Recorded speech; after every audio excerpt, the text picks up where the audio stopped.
Today we're going to try to impart at least one concept, one fact, one thing for you. If you can take that back, then this will have been successful. I want to thank you for all of these years that I've been the Stat Eval officer for this wing, that nobody's gone out and killed themselves. So, thank you. Now, statistically, back to statistics, you're on the ragged edge, so tighten up.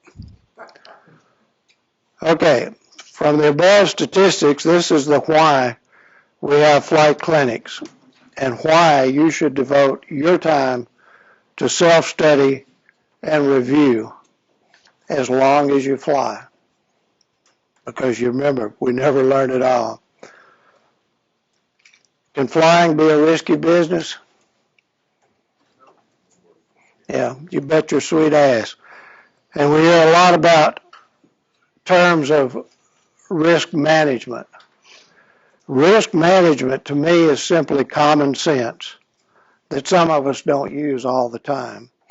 Risk management can be simplified into three parts by the National Transportation Safety Board: situational awareness, problem recognition, and good judgment. That's all it is. We tend to make things far, far more complex than they should be. It's just common sense. Situational awareness. You're about to take the runway. What are you going to do when that engine quits completely at 50 feet? 2, 3, 4, 5, 6. Nose down. That's the first thing you got to do. Before you think about saying a bad word or anything else, get that nose down. Get it down a lot. Problem recognition. Engine roughness. You're traveling to a place and suddenly that engine starts missing. Is it ice? Is it fuel contamination? Check the gauges. Could it be oil pressure? Could it be a bad mag? Let those things go through your mind. Think, and then use good judgment in how you treat it. As my dad used to say, think, my son, so few do. Analyze the situation. Get out that emergency procedures checklist if you've got time. And fight whatever happens right up until the last bolt stops twisting and you stop moving. Don't ever give up. Remember to apply all of these parts to every flight.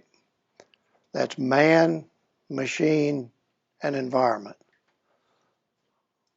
Are you suitable to fly that day? Is the weather suitable to fly in that day? Is the airplane okay? Can it take it? All right, I'm start to hop now. We're going to go through some stuff pretty fast. New meds and OTCs. Check out any kind of new med or over-the-counter medicines on the FAA website before you get near an airplane. The best solution, don't take anything while you're flying. It's as simple as that. If your physician prescribed it, undoubtedly he's checked it already as your flight surgeon. So that's okay. You might want to go up the very first time with a safety pilot on board, but don't put that crap. Meclizine. Does anybody know what that is? Meclizine is used for vertigo. It helps to dry out the middle ear. Do you know what family it belongs to? It's an antihistamine, just like Benadryl. What would happen if you took Benadryl and tried to fly? Does any of you know? Yeah, you'd probably fall asleep before you got to the end of the runway. During your walk around, when you go to the tail of the airplane, how many of you really look at the top of the wings of your airplane? How many of you really check the alignment of the fuel caps while you're back there? All right. And my career, I've been in the airplane, and I was at the PIC. I've been with people who have lost 2 fuel caps. Because if it's just a little bit askew, that's all it takes. Because when you start the airplane up, it's going to vibrate. And then when you start taxiing, it's going to vibrate some more. When you do the run up, it's going to slap it completely sideways, and then it's going to bounce off and you're going to lose it if you don't have a chain. By the way, can you file IFR on a day like today if your GPS data ran out yesterday? It expired. Huh? You can file it, but you can't fly it. You can't apply GPS approaches, but you can still do VOR to VOR. You can't file it. Okay. No, you can't. If your GPS data is out of date, you can't file IFR and you can't fly it. Can you VFR? Sure, you can. Note to check pilots. How many check pilots we got in here? Let me see your hands. Okay. Be aware that the uploaded aircraft 70-5 grade sheets, that's the paper thing that you put the grade on, are being looked at by CAP USAF. The last email I received showed plenty of deficiencies in our check pilots nationwide. I don't think we had any in this state, but slow down, think, mark those things correctly. And remember, the applicant is supposed to fill out everything possible on a Form 5 before they show up for the check ride. On the front page, if it's an annual or an abbreviated, mark it. Don't forget the date on the front sheet. Mark it. Please check the applicant's documents for validity and the dates and make sure that they match what they've written on that third sheet back there, or second sheet, whichever one it is, saying this was my last flight review, this was the date of my medical. They're getting a lot of discrepancies in that. And finally, be sure and write in the aircraft models down there in the notes and commentary. What are they, after this check ride, what airplanes can they fly in CAP? 172, 182, 206, etc. If you're going to make any notes or comments down there in the task areas, use those Roman numerals and letters to identify specific areas. On the grade sheet, you have Roman numerals and numbers, and that'll help identify it when they're reading them. And by the way, people are reading these things at National. It's not just a thing that goes up and it's automatically approved. Finally, when a Form 5 recipient passes a check and puts a request for validation for that ride into eServices for qualification, scan and upload every document associated with that request for validation. When dumbasses don't do that, when people don't do that, listen carefully. I am not allowed to approve them. It's as simple as that. Anybody that can approve this or validate it is not allowed to. If you don't have a supporting document scanned and uploaded into there. So when I mark it's not validated or it's not approved, guess what happens? National at their server unit kicks the whole thing out. So don't think just because, I forgot to upload my new medical, but I applied for it, or I took my Form 5, but I forgot to upload the grade sheet. When it's marked invalid and not approved, National kicks it out. You got to start completely over. And if you put it back in there without those supporting documents, I'm still going to mark it disapproved. My hands are tied. I can't do anything but that. So, and I didn't tell you this, but I have to stay up till 12, 1 o'clock in the morning on all of the ones that were not approved sending them an email explaining to them what they did wrong and how to correct it. And then 1 out of 3 is going to do the same thing again. So talk to your people back home. Tell them if they're going to put something in there, if you want to be a pilot in Civil Air Patrol, at least load your pilot certificate in there. Scan it and upload it. Now, let's fly. MOAs in Louisiana. How many MOAs can you think of do we have in Louisiana? What's an MOA? All right. Can you think of any? Can you name any? Okay. You got Hackett up just north of us here. Okay. Can you fly through them? Okay. Yeah. There is a source on the page of the sectional chart that'll give you inclusive altitudes. For instance, Hackett up here used to be for air-to-air training. We'd go up there and dogfight in that area, but we had a floor on it. I think it's around 10,000. So if you're going through there at 6, you're okay. It doesn't hurt to give Polk a call and ask them. Restricted areas. We got some of those in Louisiana? Okay, can we fly through them? With permission. The controlling authority will advise you whether there's activity going on. And if you ain't looked over the edge of the cockpit and seen the ground erupting due to artillery fire directly beneath you, you ain't lived. So, my flight lead took me through that one day, and he still passed his check ride. That was Bradley. TFRs, who publishes them?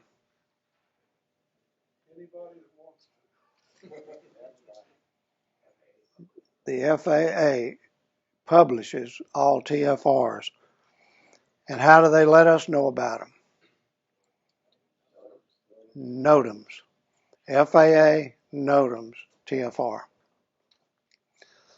What do we need to know about nuclear power plants? Are there any in the state of Louisiana? Yes. Do you need to know where they are? Why? You cannot fly over them, period.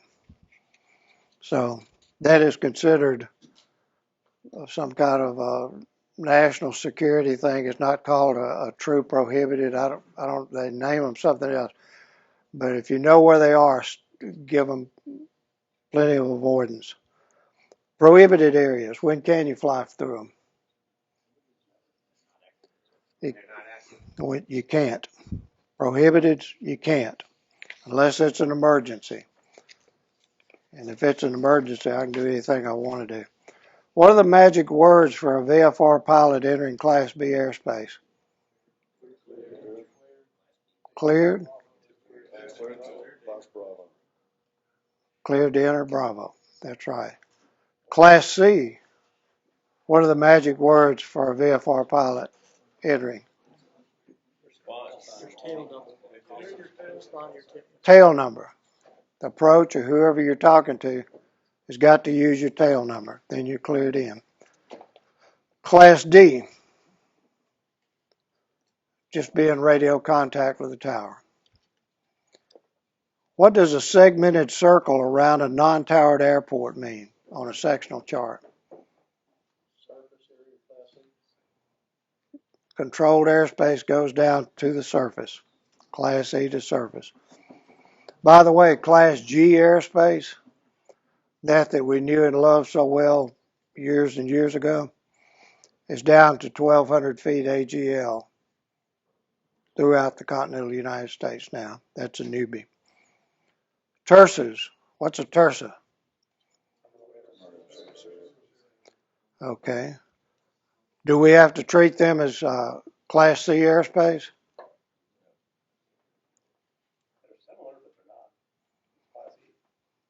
That's right. Terses are voluntary only. However, It's a good idea to curry the egos of those controllers and go ahead and treat it like Class C, and you'll get along a whole lot better. But it's not regulatory. What is the minimum altitude over a wildlife refuge in the United States? You have a high-powered rifle? You got it. Yell it out loud. 2,000 feet.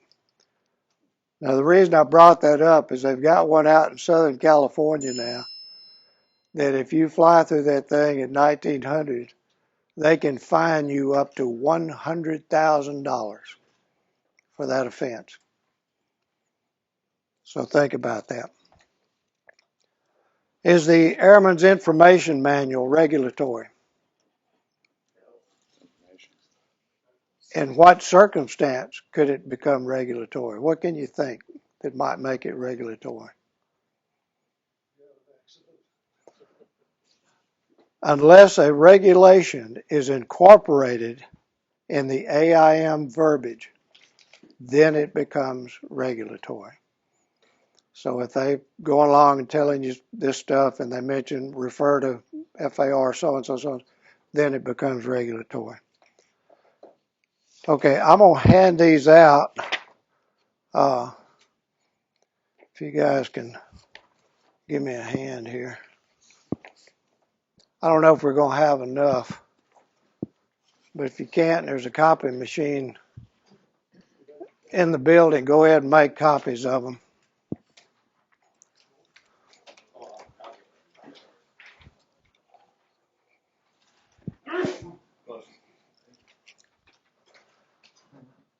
Now that thing is nothing more than a cleverly disguised risk management document. Take a look at it. Read it. It's all common sense. Remember, risk management is common sense. But use it as a checklist. Become familiar with it because you too may become an old fart someday and you have to use checklists. So it's important. Some of those things you may accidentally forget. So don't. I'm going to give you a break here in just a minute. There's a new term that's been flying around the FAA lately. It's called planned continuation bias. How many of you have heard of that? Planned continuation bias. The closer to your destination, the more difficult it is to turn back. That makes me think about my old first flight instructor. He said there's points in life, such as in making love and making landings, when you just can't quit. So, by the way, if this is on film, we'll rate it R, okay? All right. It is the desire to complete the mission and not fail so close to the goal. It's an ego thing, people. Pressing on even though the weather is worsening, ice, ceilings, winds, approaching storms. It's a silent pride thing. But it is better to take the ridiculing than to be a smoking hole. Years ago, we were getting night currency in a little jet, and the ceilings were extremely low that evening. It was just before sunset, and the temperatures were really cold. And I must be part rattlesnake or something because my nose can tell me when there's fixing to be ice in the clouds. And my name was on the board, so I canceled. Well, I got my butt chewed out from everybody all the way up to it, including the wing commander, for having to settle that airplane back to operations that day. The first pea out of the pod, Stumpy Bowen, took off, hit the clouds at 400 feet, and on the downwind leg had declared an emergency. And with full power, he was still getting a burble on that little jet because he had iced up so quickly and with so much. The minimum airspeed for final approach on that little A-37 is 105 knots. He touched down at 145 just to keep it in the air. So it's a small voice that tells us sometimes, and it is the subconscious pulling up old but similar data from your experiences, and it's warning you. Heed it or be prepared to utilize your highest level of skill as a pilot. Or as my daddy used to say, fly by the book, son. Or otherwise, be prepared to pull angels out of your butt. Now, y'all want to go ahead and do this since we're running late? I got one more quickie to give you. Crosswind landings. I have, in all these years I've been doing this, I have yet to see the perfect crosswind landing performed by any Louisiana wing pilot. I'm sorry. I'm probably right along there with you. Lack of skill in making crosswind landings is a perpetual dark cloud. Personally, I think there should be familiarization requirement of 2 hours in tail wheel landing training to obtain a private license. And while we're on the subject, if we're dreaming, a limited IFR ticket for night flight. But 2 hours of tail wheel training will instill a whole new world to you for crosswind landing technique. Most of us are lazy. We'd rather ride than walk. That's why we're pilots. The laziness is observed in crosswind landings in a tricycle geared aircraft. We seldom give one iota of consideration to the aerodynamics of a properly performed crosswind landing. If we can get the tires within 2 feet of that runway, we slam it on and we rely on that nose gear to get control of our wayward airplane. You usually survive that landing, but what about your aircraft? These disguised crashes are playing havoc on tires, spindly nose gears, and the structural integrity of the fuselage. Tires are skipping sideways, not freely rolling forward. Stress on wheel spindles and wheels is only held at bay due to wonderfully strong metals of modern manufacture. And that poor nose wheel, it was designed only to control which way the nose of the airplane is pointed during slow speed operations, not to take over when you're headed for the Bermuda grass and get it back on the runway. And it's going to fail sooner or later. The longitudinal axis of the fuselage too is absorbing lateral and vertical stress. And we wonder why our machines can't be trimmed to straight and level flight, or our balls are never completely centered at cruise. We're bending or warping our airplanes with crappy landings. There are 2 accepted methods of crosswind landings. The crab method, in which the airplane is flown crabbing into the wind to offset downwind drift, and a timely application of rudder to align the nose with the center line of the runway just before touchdown. Momentum keeps the mass of the airplane moving along that center line for a few seconds only. Then wind effect begins to move that fuselage downwind faster and faster, at which point the nose gear is slammed into the runway to stop our exit. The second technique, which I believe is far superior and safer for our aircraft of less mass and our varying skills in general aviation, is the windward wing low method. You remember the pictures from the primary flight training, the little airplane that had big red arrows that indicated 4 forces acting on it? Do you remember that? Yes, sir. Okay. All right. As we lower our wing into these nefarious crosswinds, that red arrow that signified lift is now pointed toward the wind, so that some lift is now acting in opposition to those nasty winds. How much bank angle? whatever it takes to stop the wind from drifting you from the center line. But it takes a second part to this technique.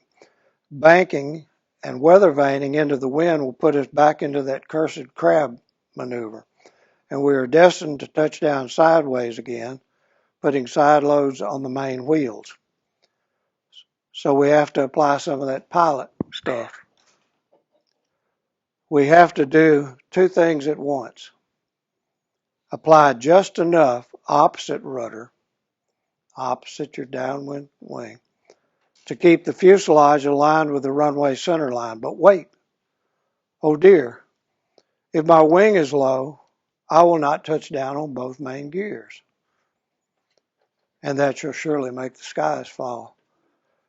Did you ever truly look at the tires of a general aviation airplane? They're rounded, and you can land on them with a lot of bank in them, and you're still on the contact surface. It's okay. So, my aviation athletes, you can do that. You can land on one wheel. And what do I do with my ailerons? As energy is lost more rapidly now that we've become a ground vehicle, the ailerons are losing their effectiveness. Right? We remember that. So therefore, we must increase that deflection into that wind. You should end up at the end of your magnificent crosswind landing with full aileron deflection into the wind. Remember too, in higher winds, slow down for that turn off the runway and subsequent turns to parking. And then two, remember the aileron and elevator positions during taxi. But since the AFAM flight, say 20 knots, is about max we can fly now, that's not much of a consideration. But if you got 19 knots out there, don't go wheeling around a corner making a 90-degree turn. Mickey Marchand and I picked up a G1000 up in Wichita, wherever it was. The winds were blowing 45 knots that morning, but they were blowing as straight down that runway as they could get. Now that was a real good thing, but getting to that runway was something else entirely. So anyway, I think Mickey had 90 knots indicated before he rotated. We hadn't gone 1,000 feet. When I first got into this stand valve, I don't even know how many years I've been doing it. I was full of a thought of you. It had nothing to do with me. And I've been careful with my tech pilots to make sure they have the same attitude. It's about you. And I've lost some of my vigor, some of my creativity, and I attribute that just to old age. And I'm going to back out now so that you can have the best of the best that you deserve. And so with that, I'll turn it over to our wing commander and tell you who your new wing stand valve officer will be. Gentlemen, thank you for being here today. I can't say enough about Doc. I've been knowing him for over 20 years, and he's always been there for the pilots. He's always been there for the check pilots, and he exudes excellence and professionalism. And I just want to thank you very much, Doc. Thank you.